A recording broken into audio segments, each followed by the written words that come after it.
A história de um neuropsicólogo que tem autismo, de uma mãe que mudou a vida profissional por conta do filho que apresenta o transtorno e de um pai que é maratonista da causa. Quer saber os detalhes? Está no ar o Educação.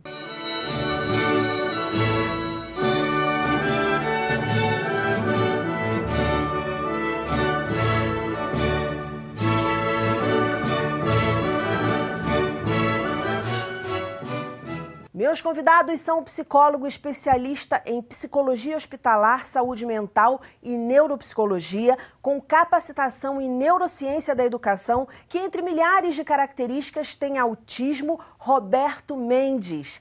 A pedagoga do Instituto Federal do Rio de Janeiro, Amanda Carlou, e o comerciante Narbal Fernandes.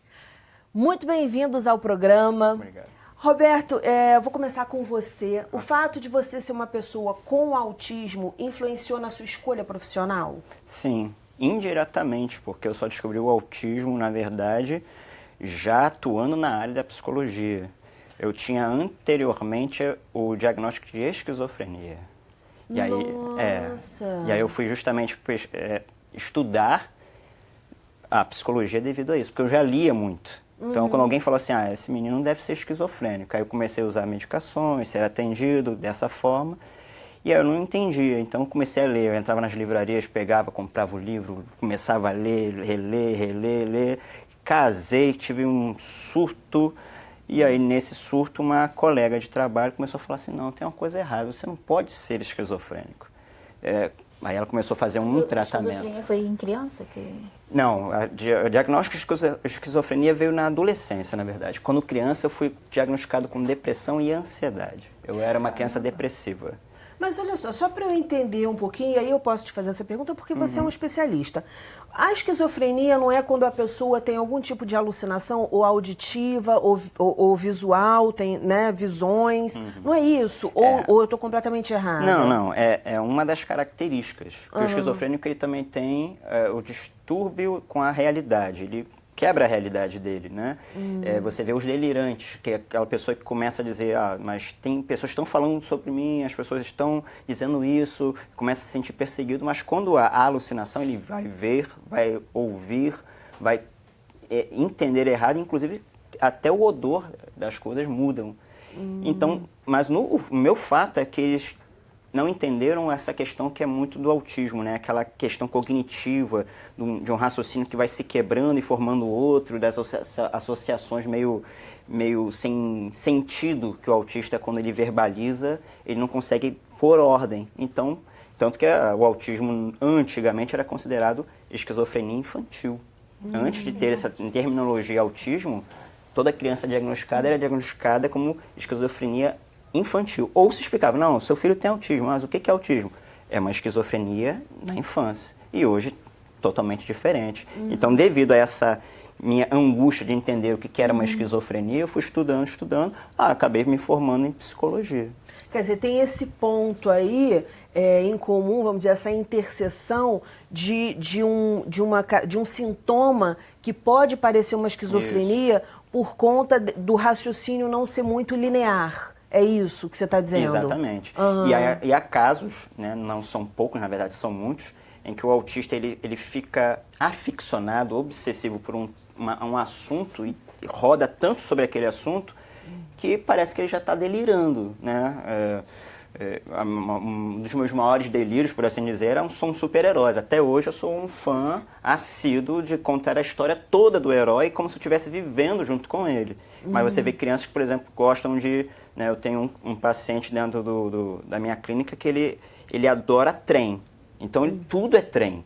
Tudo ele consegue transformar em trem. Então aquilo traz uma angústia para o outro e ele começa a não entender que aquele raciocínio foi quebrado e levado sempre para o mesmo ponto. Então fica aquele mix de informação que o autista às vezes não verbaliza bem e aí confunde com a esquizofrenia. Entendi. Agora é bom o pessoal de casa também ter essa noção de, não é porque o seu filho tem uma fixação em alguma coisa, porque eu já conheci criança que, por exemplo, adorava dinossauro, sabia o nome de todos os dinossauros. E não é autista, né? Exatamente. Então, vamos ter parcimônia aí, procurar um especialista sempre para poder fazer o diagnóstico. Como é que foi no seu caso, Amanda? No meu caso, foi uma questão assim um pouco complexa. Meu filho, ele foi diagnosticado até cedo, ele tinha 1 ano e 3 meses. Só que eu comecei a perceber ele um bebê muito irritado, desde sempre. Ele era um bebê que nunca ficava, até hoje ele é assim, ele não fica parado, mas ele não parava de chorar, não ficava quieto num lugar, eu tinha que movimentar ele o tempo todo e aquilo me gerava uma angústia imensa, porque as pessoas, mesmo com bebês, é difícil ter um bebê pequeno em casa, mas as pessoas conseguem fazer coisas, eu não conseguia fazer nada. Não conseguia, às vezes eu ia assim, em algum lugar, eu via uma mãe com um bebê na mesma idade, tranquila, lá com o bebê fazendo as coisas, eu não conseguia, porque o Benjamin era um bebê muito irritado, o toque nele, ele se incomodava com toque, se incomodava com barulho, então aquilo me chamou a atenção. Só que ninguém percebia, porque como ele era muito bebê, também tem isso, né? A importância do diagnóstico precoce.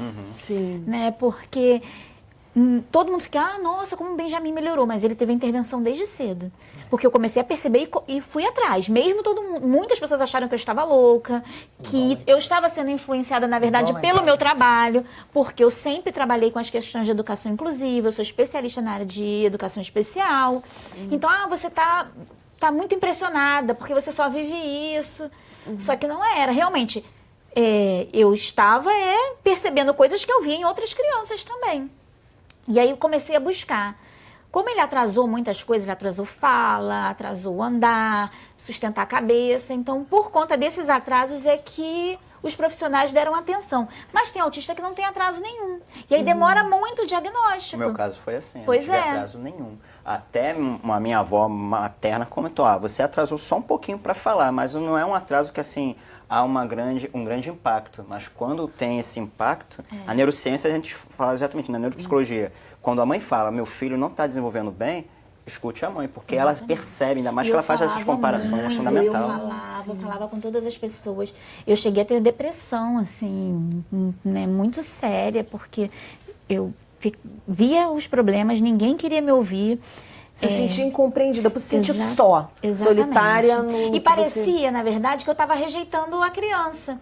Mas o que eu queria mesmo era o tratamento mais rápido possível. Porque aí, na verdade, começa um monte de achismo, né? As mães sofrem muito por causa disso. Quer dizer, eu já li, né, pessoas escrevendo, poxa, a barriga vira um bem público. Exatamente. Todo mundo quer meter a mão. E aí todo mundo diz, poxa, você devia fazer isso, você devia fazer aquilo. É muita acusação, é muita cobrança também em cima da mãe. É importante deixar isso claro aqui no programa, como também é importante falar, olha, o caso dele foi diferente do filho da Amanda, que com certeza é diferente do caso do Narbal. Então, quer dizer, a gente tem que... O programa, eu comecei falando dessas histórias, porque através dessas histórias, a gente pode ajudar o professor que está em casa, ajudar pai, mãe, e para a sociedade também conhecer, quer dizer, não é porque a pessoa tem autismo que ela vai ser igual a uma outra que tem autismo, não é? Não é porque eu sou comum que eu vou ser igual a uma outra mulher que é comum. Nós somos todos diferentes, então é bom a gente marcar isso aqui. Mas continua, Amanda. Então, e essa coisa que você está falando é importante porque as pessoas acabam botando assim, o autista é dessa forma. Então, falam muito do olho, né? O autista não olha nos olhos. Mas o meu filho olha. Isso que eu ia falar, porque você falou que o diagnóstico veio com 1 ano e 3 meses. Em um programa que eu já gravei aqui, a moça chegou a falar assim, não, com 6 meses a gente vê se ele está acompanhando o dedinho. Quer dizer, o seu filho acompanhava o dedinho quando era neném? Essa era a diferença. O dedo, assim, ele não acompanhava. Se eu falasse assim, olha o passarinho, ele olhava para mim, ele não olhava para onde eu estava apontando. Isso ele realmente foi treinado bastante, esse acompanhar o olhar. No seu caso, só para eu comparar aqui, no seu caso, Roberto, você sabe você tem essa notícia, você acompanhava? Sim, acompanhava. E até um detalhe, muitas das vezes o autista vai acompanhar, mas não vai olhar para onde você está, não vai olhar para a ponta do seu dedo, que ele vai acompanhar literalmente a sua mão, o seu dedo. Muitas das vezes que você está apontando. E muitas das vezes, eu não lembro como eu era criança, mas muitas vezes ainda faço isso. A pessoa está falando comigo e eu tenho um pai maravilhoso que adora gesticular. Então eu ficava acompanhando ele assim, na gesticulação dele até hoje. Se alguém gesticular na minha frente, eu vou acompanhar o movimento das mãos. O autista tem isso também. Uma boa dica para quem está em casa. Quer dizer, não é porque não acompanhou que também, né, a gente tem que tudo... Eu estou fazendo a comparação aqui para a gente poder perceber que não existe uma receita. Sim. Sempre é o contexto, é isso que ela Eu costumo dizer isso, é o contexto, porque as pessoas me perguntam, mas o meu filho, por exemplo, tem... A primeira palavra que ele falou foi cavalo, ele não falou mamãe primeiro, e até hoje o hiperfoco dele são animais. Ele não gosta de super-heróis, não gosta de nada que tenha forma humana, ele gosta de bichos, então a gente faz a intermediação com os bichos. Só que outras crianças também são assim, então não é um fator, não é ou não olhar no olho, por exemplo, porque às vezes uma pessoa muito tímida pode não olhar. Sim. E Eu já conversei com gente que olhava assim pra cima. E falava tá assim, morrendo de pra cima. vergonha, né? Introspectivos, Aí ela... é. Então, e ser muito tímido não é ser autista. Também não. Né? Então, assim, quando há uma soma de fatores que leva a um prejuízo na sociabilidade, no desenvolvimento. Aí sim, você pode prestar atenção. Era o que eu falava. O meu filho, eu apontava vários fatores. Todos eles eram perceptíveis em outros bebês? Sim, eram. Só que ele tinha todos. Ele tinha vários. Então, assim, era esse casamento, essa junção de todos aqueles sinais que me chamou a atenção. Não era um específico. Porque quando eu falava assim, poxa, meu filho é super agitado, aí alguém falava assim pra mim, mas o meu também era. Tudo bem, mas ele era agitado, mas ele também não te olhava, mas ele também tinha restrição alimentar. Porque eu tinha exemplos, de tudo que o meu filho tinha, eu tinha exemplos em vários lugares. Mas não todos juntos. Entendi. Nunca numa criança só. Nunca numa criança só. Ele era tudo. Restrição alimentar, você diz o quê? Não gostava de comer? Meu filho até hoje ele é sozinho? seletivo. A sua filha também é, né? Super seletiva? Super seletivo. Meu Frutas, filho demorou... nada. Frutas também, não aceita nenhuma. Nem se misturar com o negócio, tentar enganar de alguma forma, não Então, essa é a vai. diferença. E do meu filho também foi aí. O diagnóstico veio a partir da transição, da introdução alimentar. Né? Você tem um bebezinho, quem já tem filho sabe. Aí começa com 6 para 7 meses, introduzir uma frutinha, né? A pediatra orienta. Só que o autista tem dificuldade com a mudança. Então, ele até então só tomava leite. Introduzir alimentos novos foi uma coisa horrorosa. Ele não aceitava, ele bebia, ele ficava com a boca aberta e deixava tudo cair da boca dele. A gente tinha que segurar, porque ele não aceitava, só aceitava o leite. Então, fazer a transição para algo diferente foi... E ali me chamou mais... Tudo que eu já estava vendo começou assim, chamar mais atenção por causa da alimentação. Vamos. E tudo, foi tudo, assim, aquela coisa... eu, quando estava grávida, pensava assim... O filho vai comer saudável, não vai comer açúcar, não vai comer nada. Quando ele começou com esses problemas, eu botei, tenta chocolate, tenta Coca-Cola, tenta qualquer coisa. Não dá, a vida não dá Nada pra aí. gente. Eu tenho aprendido muito isso, é uma lição que tem sido dura. Aprender que não dá pra controlar, não tem como. Mas vamos lá, Narbal, sua história, um pouquinho aí, como é que começou, como é que foi o diagnóstico? Por volta de 7, 8 meses, numa consulta de rotina com a pediatra, muitos pais de autistas reclamam dos pediatras, que não estão preparados para isso, mas com 7, 8 meses a pediatra percebeu algo na Alícia, de um atraso motor. Ela falou assim, certo, ela não tem zero rigidez no corpo, Alícia. Com 7, 8 meses ela não levantava o pescocinho, ela não engatinhou, ela se rastejava, ela não engatinhava. Então com 7, 8 meses ela falou assim, ó, tenta procurar um neuropediatra. Aí deixamos um pouco para lá. Com 1 ano e 1 mês, nós fomos no neuropediatra, certo? Doutor Gustavo Vale. E numa consulta de 20 minutos, a Alícia não olhou para ele em nenhum momento. E ele falando com a gente, olhando para a Alícia não olhou para ele em nenhum momento, aquele lance do olhar. A Alícia já estava com quantos meses? Aí? 1 ano e 2 meses. 1 ano e 2 meses. Terminando a consulta, ele falou assim, olha, eu percebi uma coisa na consulta, eu falei durante 20 minutos, eu encostei nela, eu fiz toque nela, ela não me olhou. Não estou querendo afirmar nada, porém, são sinais de autismo, junto com atraso motor, que a Alícia não andava. Ela, com 9 meses, entrou na fisioterapia, com 9 meses de idade. Nós já fomos correndo atrás de tudo. Sim, Aí ele sim. falou, coloque numa escolinha ou numa creche para ver se ela se socializa um pouquinho. Chegamos em casa, a primeira coisa, vamos polícia, uma escola, uma creche. Nada. Aí nós começamos a ler muito sobre autismo. E começamos a ver todos os sinais. Que antes vocês não estavam percebendo. Percebido nada disso. Foi primeira filha? Primeira filha. E em meninas é mais difícil o diagnóstico. Ah, é? Elas Por quê, camuflam. gente? Doutor, Na pode falar. verdade, a ciência está provando que é o seguinte, as mulheres têm um cérebro diferente dos homens.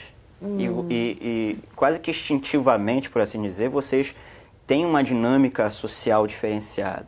Muitas autistas, né, mulheres autistas, são descobertas na fase adulta porque tem muitas aflições, muitas ansiedades. E as meninas mais novinhas, eu já dei diagnóstico para umas 3 ou 4 crianças, meninas, e você vê que é muito mais aparente alguns sinais. Todavia, elas conseguem ter uma dinâmica diferenciada por causa do funcionamento neurológico, que é diferente mesmo. Olha, por isso que quer dizer, hoje... não é uma questão só social, não, cultural. Não, a gente pode dizer até biológico mesmo, neurológico. O funcionamento já foi comprovado, o quantitativo de neurônio que uma mulher tem é diferente de um homem, as sinapses, as informações, tudo isso influencia. Hoje, para diagnosticar uma mulher ou uma criança, uma menina com autismo, há um certo cuidado para não cometer erros, porque é muito difícil nesse ponto. Ainda mais se ela for um autista leve, porque há essa diferença, leve, moderado e grave. Na menina leve, autista leve, você vai ter que fazer um histórico, tem que ser mais profundo, mais dinâmico. Recentemente eu atendi uma menina, né, 17 anos, que a mãe, ela falou assim, a gente só sabe uma coisa, ela é diferente. E a gente pode até dizer, a mãe falou assim, minha filha é estranha, ela tem dificuldade para socializar, ela tem amigas, mas não flui direito, ela é muito estudiosa, muito aficionada com isso, dificuldade com aquilo, tá separado, como a Amanda falou, minha filha também não sei o quê, mas quando junta, você percebe que todos aqueles sinais juntos formaram essa característica que é o autismo. Mas, por exemplo, assim, a gente tem um menino e uma menina, né, com o mesmo grau de autismo. Quais são, assim, os sintomas que o menino vai apresentar mais, em linhas gerais, que a gente já falou que não tem receita aqui, mas como um exemplo, a título de exemplo apenas. Quais são os sinais que o menino vai, assim, deixar mais nítido que ele tem algum comprometimento, algum transtorno, e ela não? Geralmente o atraso. O atraso do desenvolvimento é muito mais aparente. No menino? No menino, porque as meninas realmente elas têm uma desenvoltura maior. Mas a menina, quando tem uma característica forte, você percebe aquela coisa meio infantilizada e de difícil, como é que eu posso dizer? O difícil sociabilizar da menina é diferenciado mesmo. Porque o menino ele pode até sociabilizar por causa dos carrinhos, a menina vai ficar muito mais aquém. Dessas pacientes que eu atendi, uma delas ficava só com a bonequinha. A boneca então ela não conseguia brincar com as outras meninas. Os meninos já, por alguma coisa mais masculina, vão sendo levados aos brinquedos. E aí o menino já, né, começa a brincar com um carrinho, outro com outro. O máximo que eles fazem é jogar um em direção do outro para brincar de bater. Então tem esse diferencial. Agora, uma característica muito mais presente no menino que a gente vai visualizar é o atraso. Principalmente porque a mãe tem muito do cuidado, né? Então vai acolher muito. E as meninas são muito levadas a fazer algo que é mais doméstico. A menina vai crescendo, ela vai brincar de casinha e tal. Então, ela vai falar, então, por exemplo, se a gente pudesse fazer uma comparação, assim, de grosso modo falando, a menina de repente vai falar, se tiver que falar, se for verbal, ela vai falar mais rápido do que o menino, ela vai de repente andar mais rápido. Isso já é um outro fator, que é difícil também identificar. Veja que a filha do Herbal, ela tem uma questão motora. Tem. Não, ela também não fala, né? Ela também não fala. Certo? Ela passou a andar com 1 ano e 8 meses. E quando você fala de desenvolvimento... Desde o 9º mês, ela fazia fisioterapia. Quando você fala, então, de desenvolvimento, que na diferença ali, os dois com o mesmo grau, se diz o que em relação ao desenvolvimento? Desenvolvimento... É aí que está. As pessoas entendem desenvolvimento escolar. Né? Ou então desenvolvimento da fala. Mas a gente tem que entender o desenvolvimento, por exemplo, também emocional. Quando o menino ou a menina chora demais por qualquer coisa.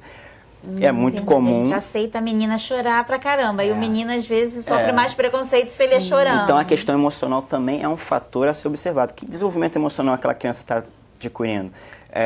O tocou. E, por exemplo, se agacha muito porque tocou na criança. A criança se agachou como se fosse a pior coisa do mundo. Isso pode ser sensorial também, mas pode ser emocional. Porque ela não aguenta, é um afago que ela não quer. Então, o desenvolvimento ele tem que ser abrangente, tem que ser emocional, psicológico, educacional, da fala, do motor, de tudo. No caso, a Maria Eduarda, que escreveu O Meu Amigo Autista, ela conta que a criança com autismo escuta muito mais alto do que a gente. Então, quando a gente fala alto para ela, tem uma potência no ouvido dela que é diferente da potência que tem para a gente. Com relação ao toque, como é que é isso? Isso se chama hipersensibilidade sensorial, tanto para audição, olfato, paladar. Meu filho é assim. Então, tem gente que entende, inclusive, que o filho tem dificuldade com a alimentação, não é porque ele não porque é sensorial, porque o gosto, por exemplo, do amargo é muito mais amargo para ele. Né? Eles estavam falando dos filhos, que os dois né, têm filhos com questão do seletivismo alimentar. Mas eu também tenho. A minha esposa, essa semana, estava aplaudindo, assim, que finalmente você está comendo uma fruta. Eu falei assim, que eu preciso, que eu não como fruta. Porque o gosto da fruta, ele é intenso para mim. Fruta E não o aceita toque? nenhum. Mas o toque, como é que é isso? Essa questão sensorial. Dá nervoso, isso. porque... Alguns já relatam, né? Porque quando me toca, parece que, né, vibra o corpo todo, aquela coisa do... Jogou a pedrinha na água, faz tum, tum, tum, tum. Tem gente que parece que sente como se estivesse ficando sujo, porque sente aquela coisa da areia, da poeira que nós todos temos. Nossa. Porque a hipersensibilidade eu tô de óculos escuros não é à toa. A luz me incomoda até enxaqueca. Quando alguém sai no sol, eu não consigo. Até no mormaço que o pessoal aguenta, eu falo que não, eu fico com os olhos apertados. A audição realmente escuta um pouco mais. Tem autistas que, inclusive, se você está falando aqui, ele consegue ouvir quem está do outro lado da sala. Sim. Isso é muito Às comum. vezes eu acho que meu filho é assim, porque ele percebe tudo, todos os sons. Então, se eu estiver aqui falando, mas ali caiu alguma coisa, parece que ele percebe na mesma intensidade. Por isso ele não consegue ficar em ambientes com muito barulho. Na verdade, uma das características da hipersensibilidade também tem a relação com a hipersensibilidade informativa. Ou seja, ele capta todas as informações de uma sala. Por isso que muitos não conseguem ficar num lugar com muita gente. Não é porque só tem muita gente, porque muita gente falando, é muita informação, né? Que inclusive algumas pessoas com déficit de atenção também têm essa dificuldade, que é a atenção dividida. O que é a atenção dividida? Eu sou capaz de saber tudo que está acontecendo nessa sala e meu cérebro vai dividir as informações para eu pegar justamente aquilo que eu quero. No autismo, às vezes, não acontece isso. Você vai pegar todas as informações ao mesmo tempo, isso confunde. Então, a informação depois, chega... colocar, como a gente falou, né, numa linha de raciocínio, é mais difícil. Narbal virou maratonista da causa. Não, então. Com 2 anos e 1 mês, 2 anos e 2 meses, tivemos o diagnóstico dela fechado.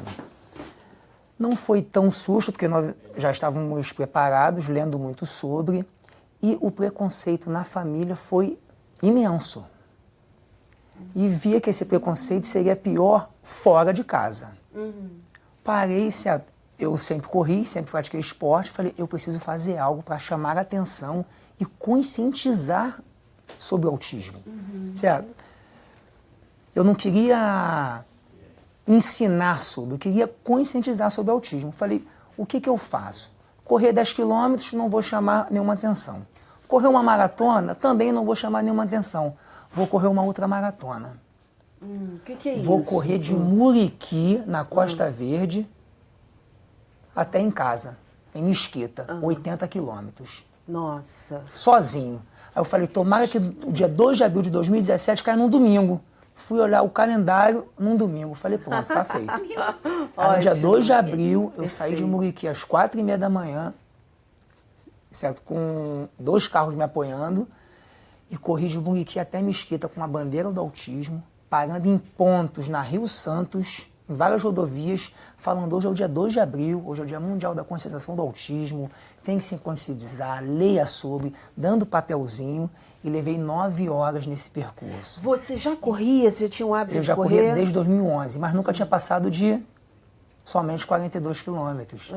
Aí resolvi fazer. E você vem fazendo 80. isso todo ano? Todo ano. Maravilha. Todo ano. Eu queria que a Amanda falasse dos livros, falar em conscientização e preconceito. Mostra os livros, Então, Amanda. foi na mesma direção dele, assim, essa questão do preconceito, né? Porque talvez as pessoas não conheçam. A né? falta de informação gera preconceito. Exatamente. Sim, com Muitas certeza. vezes é o desconhecimento. E aí, eu trabalhando já com educação, nessa área de educação especial, meu filho nasceu, o primeiro livro que eu publiquei foi Silu, Macaco Diferente.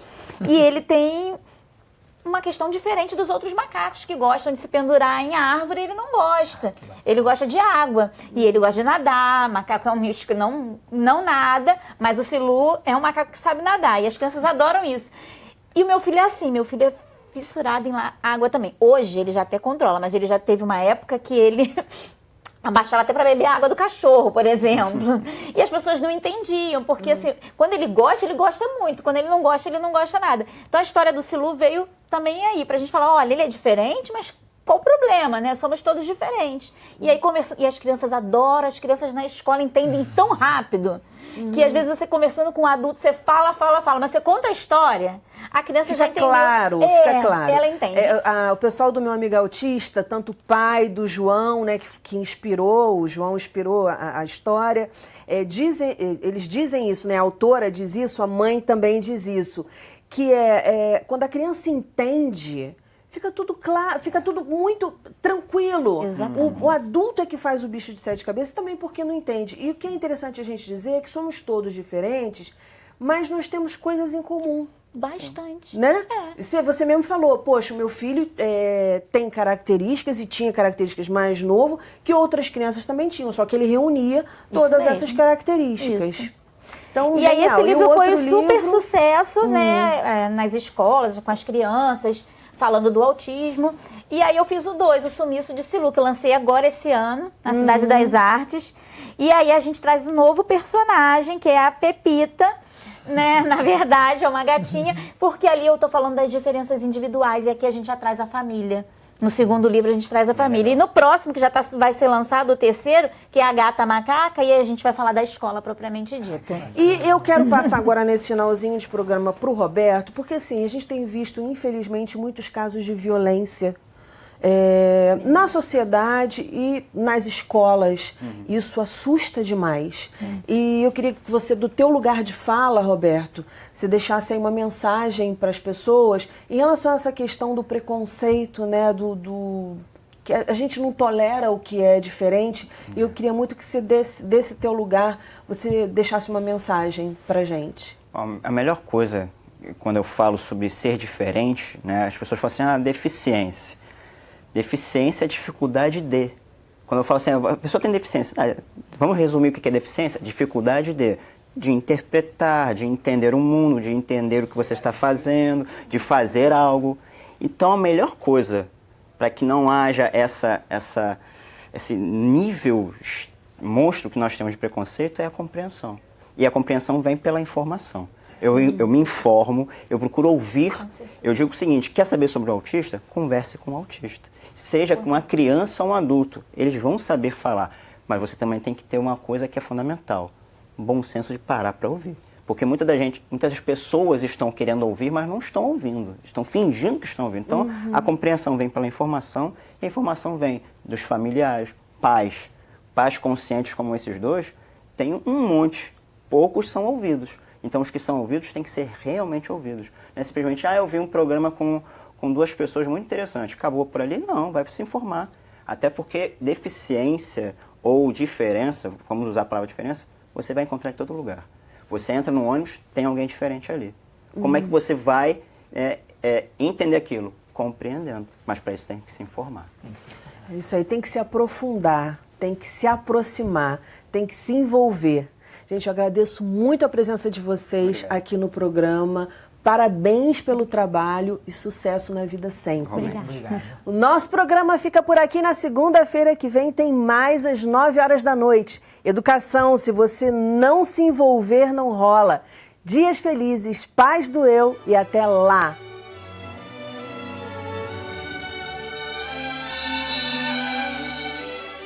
Cidadezinha Qualquer, de Carlos Drummond de Andrade. Casas entre bananeiras, mulheres entre laranjeiras, pomar, amor, cantar. Um homem passa devagar. Um cachorro passa devagar. Um burro passa devagar. Devagar as janelas olham. Eita vida besta, meu Deus!